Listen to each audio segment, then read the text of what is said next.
Good morning प्यारे student. आज आपको जीव विज्ञान कक्षा 12 की बुक से पुष्पी पुष्पी पौधों में लैंगिक जनन में आज आप लोग को बताऊंगी कि लघु लघु बीजाणु जनन यानी लघु युग्म जनन माइक्रो गैमेटोजेनेसिस क्या होता है। परागकणों लघु बीजाणुओं से पूर्ण विकसित नर युग्मक यानी पूर्ण विकसित हो जाता है नर युग्मक नर्म युग्मकोद्भिद के निर्माण की समस्त प्रक्रियाओं को लघु युग्मक जनक माइक्रोजेने गैमेटोजेनेसिस कहते हैं। यानी लघु युग्मक जनन यानी जो समस्त प्रक्रिया यानी जो निर्माण की समस्त प्रक्रियाओं को माइक्रोगैमेटोजेनेसिस कहते हैं। यह प्रक्रिया मुख्यतः परागकण यानी जो ये प्रक्रिया होती है लघु युग्म जनक का जो प्रक्रिया होता है वो परागकण के द्वारा यानी पॉलिनेशन से पूर्ण परागकण होता है। नर युग्मकोद्भिद का शेष विकास परागकण के पश्चात वर्तिकांग स्टेगमा पर पहुंचने पर पूरा होता है। यानी जो परागकण होता है वो परागकण के यानी स्टेगमा वर्तिकांग पर पहुंचने पर पूरा होता है। परागकण लघु बीजाणु परिपक्वता में ही परागकोश से पृथक होते हैं तथा परागकण होता है लघु युग्मक जनक के अंतर्गत सभी केंद्र की विभाजन न्यूक्लियर डिवीजन समसूत्री विभाजन मिटोटिक डिवीजन होते हैं। इसके फलस्वरूप दो कोशिकाएं निर्मित होती हैं। एक छोटी जनन कोशिका जनरेटिव सेल मसूराकार लेंटिकुलर तथा दूसरी बड़ी कायिक कोशिका वेजिटेटिव सेल। परागकणों का परागकोश से विसर्जन प्रायः इसी द्विकोशिकीय अवस्था में होता है। अपवाद स्वरूप कुछ पौधों में दूसरा विभाजन जनन कोशिका में होता है। यानी जो दूसरा स्वरूप होता है पौधे में वो जनन कोशिका में होता है जिसके फलस्वरूप दो नर युग्म का निर्माण करते हैं इस अवस्था में परागकोण कण 3 कोशिकीय एक कायिक कोशिका तथा 2 जनन कोशिकाएं नर युग्मक होता है। अतः आवर्तबीजी पौधों के लघु युग्मकोद्भिद 3 कोशिकीय 3 सेलेड होते हैं। अतः परागकण परागकोश से 3 कोशिकीय अवस्था में ही विसर्जित होते हैं और वर्तिकांग पर पहुंचकर अंकुरित होते हैं। यानी जब वर्तिकांग जो होता है जब परागकण वर्तिकांग में पहुंचते हैं तभी अंकुरित होता है। अंकुरण के फलस्वरूप पराग नलिका पोलन ट्यूब निर्मित होता है। इसमें आगे की ओर कायिक केंद्रक तथा पीछे की ओर जनन केंद्रक होता है। जनन केंद्रक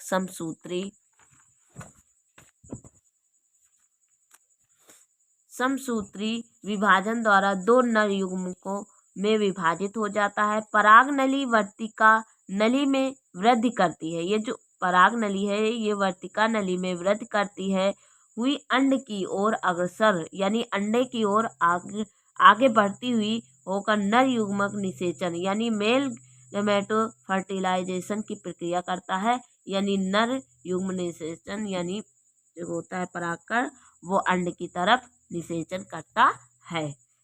नोट है परागकणों के जीवन अवधि अल्प समय कुछ मिनटों की होती है। कुछ क्लोफिमेले के पौधों जैसे रोजेसी सोलेनेसी या लिग्यूमिनेसी में इनकी अवधि 4 से 5 घंटों की होती है। यह अनिवार्यता होती है कि परागकण उचित समय पर ही वर्तिकांग स्टेगमा पर पहुंचे जाए अन्यथा उनकी जीवन क्षमता व विविलिटी समाप्त हो जाती है। यानी सही समय पर जो परागकण है वो वर्तिकांग पर पहुंच जाए। बीजांड गुरु बीजाणु धानी एवं भ्रूण कोश ओयलू और मेगास्पोरेंजियम एंड द एम्ब्रॉय सेक अध्यावरण से घिरे हुए गुरु बीजाणु मेगास्पोर को बीजांड वैल्यू कहते हैं। बीजांड परिपक्व होने पर दो स्पष्ट भागों में विभेदित होता है। बीजांड वृंत फिनिकल एवं बीजांड काय बॉडी और न्यूक्लियस यानी endo nucleus cytoneurons stem tip root regions nucleus कोई इसमें न्यूक्लियस है। आउट इंट्रूगमेंट यानी ये आउटसाइड है। सस्पेंसर ये सस्पेंसर है। ये क्या है? सस्पेंसर है। और इनर इंटेगमेंट ये इनर माइक्रोपाइली है। देखो जो ये चित्र है, एक प्रारूपिक बीजांड की अनुलंब काट LSC एक प्रारूपिक आवर्ती बीजी बीजांड की अनुलंब काट LS की सूक्ष्मदर्शीय संरचना की चित्रीय निरूपण। प्रत्येक बीजांड का समीपस्थ सिरा बीजांडासन प्लेसेंटा के साथ एक डंठल या बीजांड वृंत फ्यूनिकल से संलग्न रहता है। इसका दूरस्थ सिरा जिस स्थान पर बीजांड काय से संलग्न होता है नाभिक हिलियम कहलाता है। कुछ बीजांडों में बीजांड वृंत फ्यूनिकल नाभिक से ऊपर वृद्धि कर बीजांड काय की पार्श्व सतह पर एक उभार सदृश दिखाई देती है। इसे रैफी कहते हैं। बीजांड का केंद्रीय भाग मृदु तीक्ष्ण ऊतक पैरेन्काइमस टिश्यू होता है का निर्मित बीजांड काय न्यूक्लियस होता है। यह प्रायः दो वलयाकार आवरणों से घिरा रहता है जिन्हें अध्यावरण इंटेगुमेंट कहते हैं। ये जो आवरण है, यही आवरण क्या है? ये क्या होता है? जो यह बीजांड काय है, इसको क्या करता है? दो वलयाकार आवरणों से घिरा होता है जिन्हें अध्यावरण इंटेगुमेंट कहते हैं। अध्यावरण बीजांड काय के चारों ओर से घेरे रहते हैं। यानी ये बीजांड काय है तो इसको चारों ओर से ये घेरे हुए है। ये क्या है? अध्यावरण है, इंटेगुमेंट है। अध्यावरणों के परस्पर मिलने के स्थान पर कुछ जगह सकरा छिद्र शेष रह जाता है, उसे बीजांड द्वार यानी माइक्रोपाइल कहते हैं। यानी छिद्र रह जाता है तो क्या होता है? उसे माइक्रोपाइल कहते हैं। यहाँ पर देखो छेद है तो इसे क्या कहते हैं? माइक्रोपाइल कहते हैं। बीजांड का यह सिरा बीजांड द्वार छोर यानी बीजांड का ये जो सिरा होता है इसे बीजांड छोर माइक्रोपाइलर एंड कहलाता है। बीजांड काय का आधार जहाँ से अध्यावरण निकलते निभाग यानी चैरेंजा कहलाता है। और बीजांड के इस सिरे को निभागी छोर यानी चैरेंजल एंड कहते हैं। यानी इस छोर को क्या कहते हैं? निभागी छोर यानी चैरेंजल एंड कहते हैं। परिपक्व बीजांड में बीजांड द्वार माइक्रोपाइल के ठीक नीचे मृदुकीय बीजांड काय में एक बड़ी कोशिका मादा युग्मकोद्भिद या भ्रूण कोश फीमेल गैमेटोफाइट और एम्ब्रॉय स्थित होता है। भ्रूण कोश में ही भ्रूण का निर्माण होता है। अतः यह बीजांड काय का सर्वाधिक महत्वपूर्ण भाग है। कुछ पौधों में अध्यावरण कुछ अतिरिक्त वृद्धि के फलस्वरूप बीजांड द्वार तक सीमित हो जाता है, जिसे कैरंकल कहते हैं। उदाहरण यूफोर्बिएसी कुल के पौधों में इस प्रकार की वृद्धि कुछ पौधों में और अधिक होकर पूरे आवरण को ही घेर लेती है। इसे एरिल कहते हैं। विभिन्न प्रकार के बीजांड डिफरेंट टाइप्स ऑफ वैल्यूज यानी जो बीजांड होता है वैल्यूज होता है वो क्या होता है? पुष्प के बीजांडसन प्लेसेंटा के साथ बीजांड वैल्यू विभिन्न प्रकार के बीजांड व्रंत फंक्शन से जुड़े रहने के अनुसार माइक्रोफाइल एवं निभाग चैलेंजर से बीजांड व्रंत की परस्पर स्थिति में बदलाव के आधार पर बीजांड मुख्यतः 6 प्रकार के होते हैं। यानी जो बीजांड है मुख्यतः 6 प्रकार के होते हैं। नंबर फर्स्ट है आर्थोट्रोपस या एट्रोट्रोपस। आर्थोट्रोपस और एट्रोट्रोपस इस प्रकार बीजांड में बीजांड द्वार माइक्रोफाइल निभाग चैलेंजर एक बीजांड व्रंत फंक्शन तीनों ही एक सीध में स्थित होते हैं। उदाहरण पोलीगोनम या पाइप्रेसी। पाइप्रेसी कुल के पौधों में इस प्रकार के बीजांड पाए जाते हैं।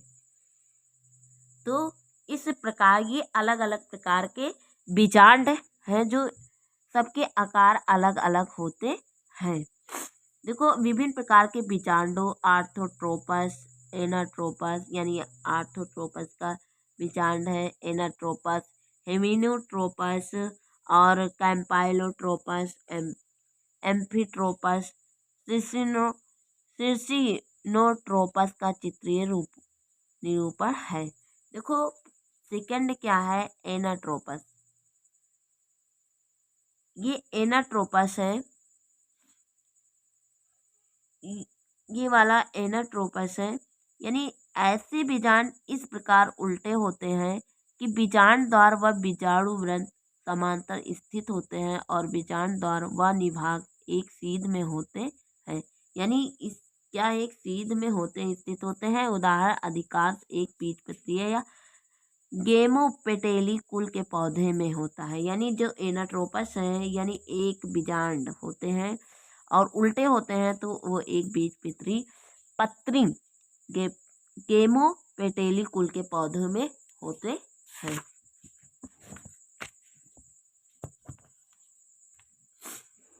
हेमिनोट्रोपस। हेमिनोट्रोपस ऐसे बीजांड में बीजांड द्वार व बीजांड व्रत में 90 डिग्री का मुड़ाव व घुमाव पाया जाता है। यानी 90 डिग्री का, ये देखो ये क्या है मुड़ा हुआ है ना, तो ये क्या है हेमिनोट्रोपस। ये हेमिनोट्रोपस का बीजांड है।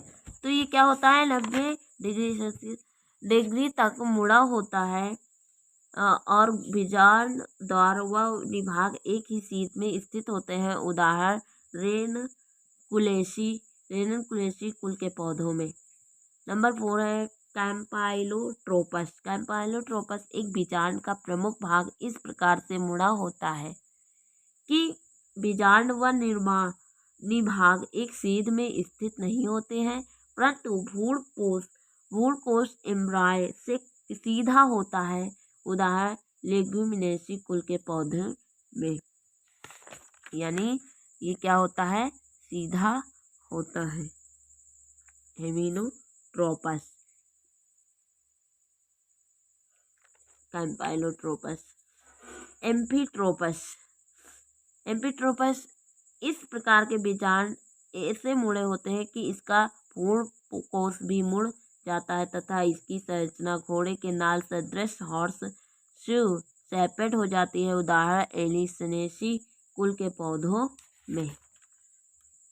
यानी ये घोड़े की नाल की तरह होते हैं। आप लोग देखे होंगे घोड़े की नाल। सिरिस्नोट्रोपस ऐसे बीजांड का बीजांड व्रंत वृद्धि करता है रहता है और 180 सेल्सियस से 360 डिग्री तक घूम जाता है। यानी 180 डिग्री से 360 डिग्री तक घूम जाता है। बीजांड व्रंत बीजांड को ऐसे घेरता है जिससे एक तीसरा अध्यावरण सा प्रतीत होने लगता है। उदाहरण ओपेलेंसी ऐसी कुल के पौधों में। गुरु बीजाणु जनन मेगास्पोरोजेनेसिस। प्रत्येक बीजांडकाय न्यूक्लियस में प्रायः एक गुरु बीजाणु मात्र कोशिका मेगास्पोर मदर सेल स्थित होती है, जिससे गुरु बीजाणुओं मेगास्पोर्स का निर्माण होता है।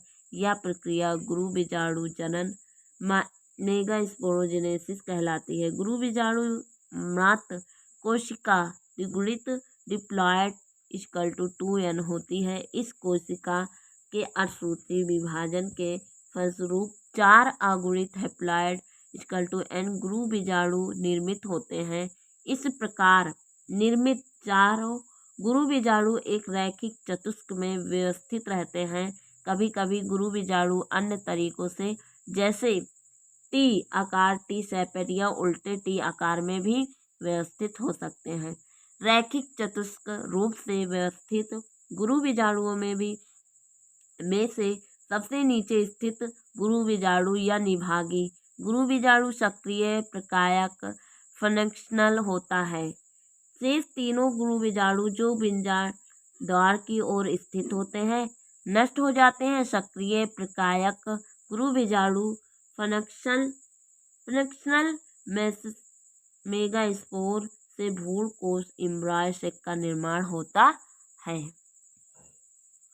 गुरु बीजाणु से भ्रूण कोश एम्ब्रॉय सेक अथवा मादा युग्मकोद्भिद का विकास गुरु युग्मक जनन मेगास्पोरोजेनेसिस कहलाता है।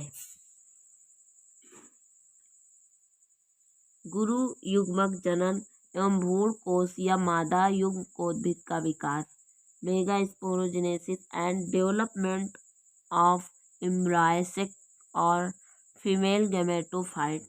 एक बीजाणु 8 ट्रेंड की भ्रूण कोश के विकास के समय क्रियात्मक गुरु बीजाणु फंक्शनल मेगास्पोर में क्रम से 3 बार समसूत्री विभाजन माइटोटिक डिवीजन होते हैं। परिणाम स्वरूप 8 केंद्रकों का निर्माण होता है, यानी 8 केंद्रक जो होते हैं उनका निर्माण होता है। इस प्रक्रिया के प्रारंभ में सक्रिय गुरु बीजाणु के आकार में धीरे धीरे वृद्धि होती है, यानी जो सक्रिय गुरु बीजाणु है के आकार में धीरे धीरे वृद्धि होती है। निर्मित 8 केंद्रकों के चारों ओर थोड़ा थोड़ा कोशिका द्रव एकत्रित हो जाता है, यानी कोशिका द्रव जो होता है वो क्या होता है केंद्रक के चारों ओर एकत्रित हो जाता है। भ्रूण कोश के 8 केंद्रकों में से, यानी भ्रूण कोश में 8 केंद्रक में से 4 बीजांड द्वारी छोर यानी 4 बीजांड द्वारी छोर तथा दूसरे निभागी छोर पर रहते हैं। दोनों सिरों में एक एक केंद्रक भ्रूण कोश के बीच में आकार ध्रुव केंद्रक पोलर न्यूक्ली बनाता है। इन केंद्रों के जुड़ने से द्वितीयक केंद्रक सेकेंडरी न्यूक्लियस निर्मित होता है। बीजांड द्वारी छोर में शेष 3 केंद्रों का समूह अंड समुच्च एक एपैरेटस तथा निभागी छोर के शेष 3 केंद्रक प्रतिमुख कोशिकाओं या एंटीपोडल कोशिकाओं एंटीपोडल सेल्स का निर्माण करते हैं। अंड उपकरण के बीच की कोशिका अंड कोशिका एक सेल कहलाती है। अन्य 2 समीपवर्ती कोशिकाओं को सहायक कोशिका यानी साइनेगेट्स कहते हैं। निषेचन फर्टिलाइजेशन में यह सहायक कोशिकाएं सहायक होती हैं।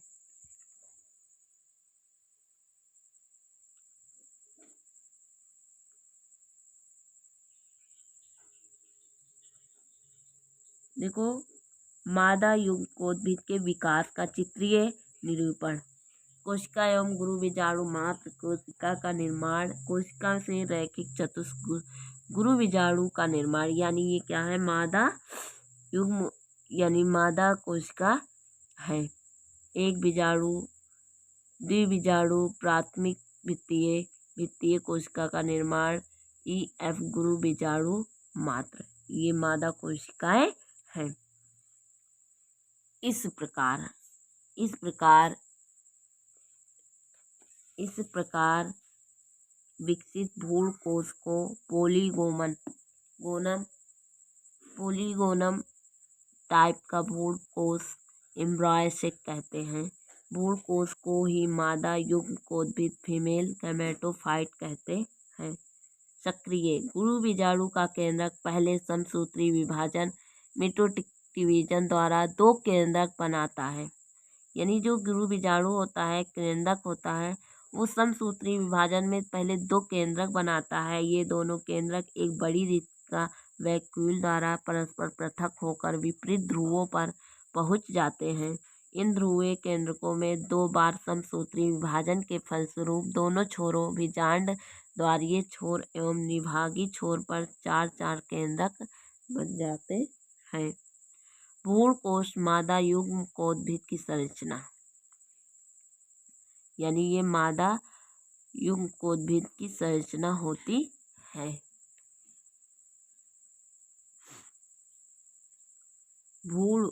पूर्ण विकसित 8 केंद्रकी पॉलीगोनम टाइप के पूर्ण कोश की संरचना निम्नवत होती है। नंबर फर्स्ट है अंड समुच्चय, एक एपैरेटस। अंड समुच्चय विजांड द्वारी छोर पर स्थित 3 कोशिकीय समूह है। इसके मध्य भाग में एक अंड कोशिका यानी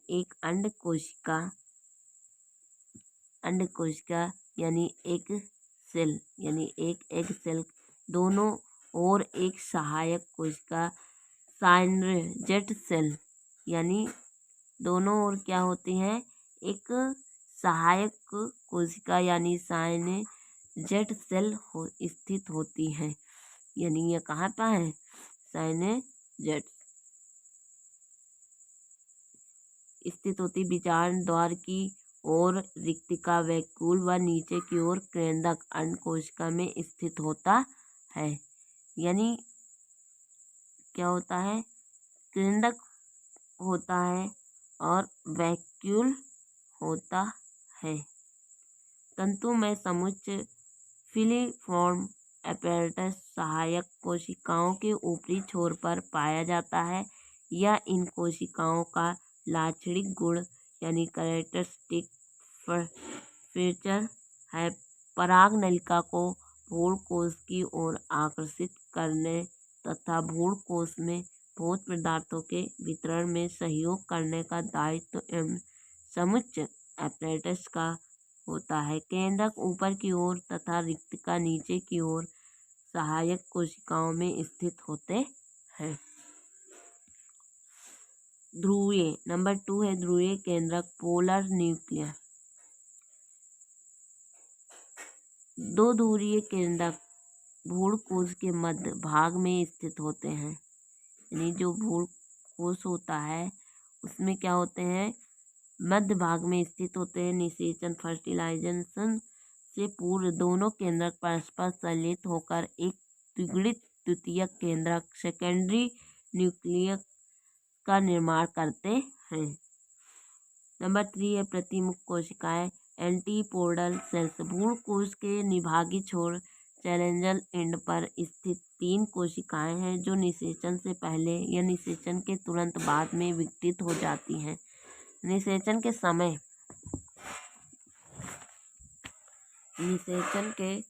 समय भ्रूणकोश मादा युग्मकोद्भिद 7 कोशिकीय 3+3+1 एवं 8 केंद्रकीय होते हैं।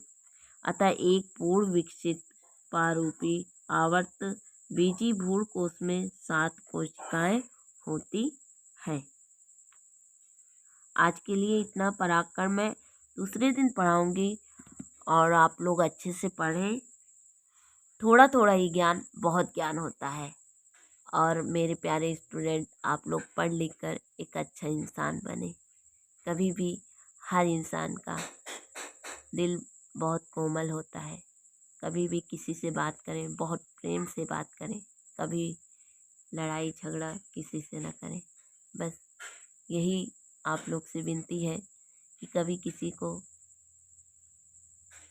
कुछ कहे नहीं और ना कुछ